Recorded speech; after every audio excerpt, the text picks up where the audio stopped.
Now, for 30 years, they've been kept secret, but today archive documents published for the first time reveal Margaret Thatcher's role in two of the most important industrial events in the region's history.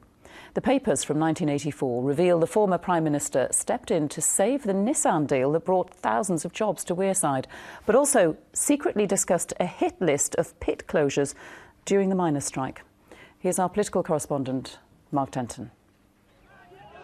Two events from the region's history. The image is familiar, but today new facts revealed about both. In the miners' strike, the National Union of Mine Workers claimed there was a hit list of over 70 pits to shut. The government said just 20 would close. But today's archive papers reveal a secret meeting, including Prime Minister Margaret Thatcher, discussed a closure list of 75 pits from coal board chair Ian McGregor, including almost half those in the northeast. The documents say there should be no closure list, but a pit-by-pit procedure. It goes on, it was agreed that no record of this meeting should be circulated. We got a letter off Mr McGregor during the strike, obviously written by Thatcher, saying don't believe your union, they're telling lies. I think people should now consider the facts and see just who was telling lies and who was telling the truth.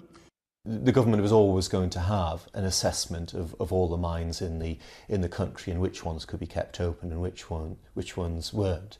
But I think the point should be made that the strike called by Arthur Scargill damaged the future of the coal mining industry anyway.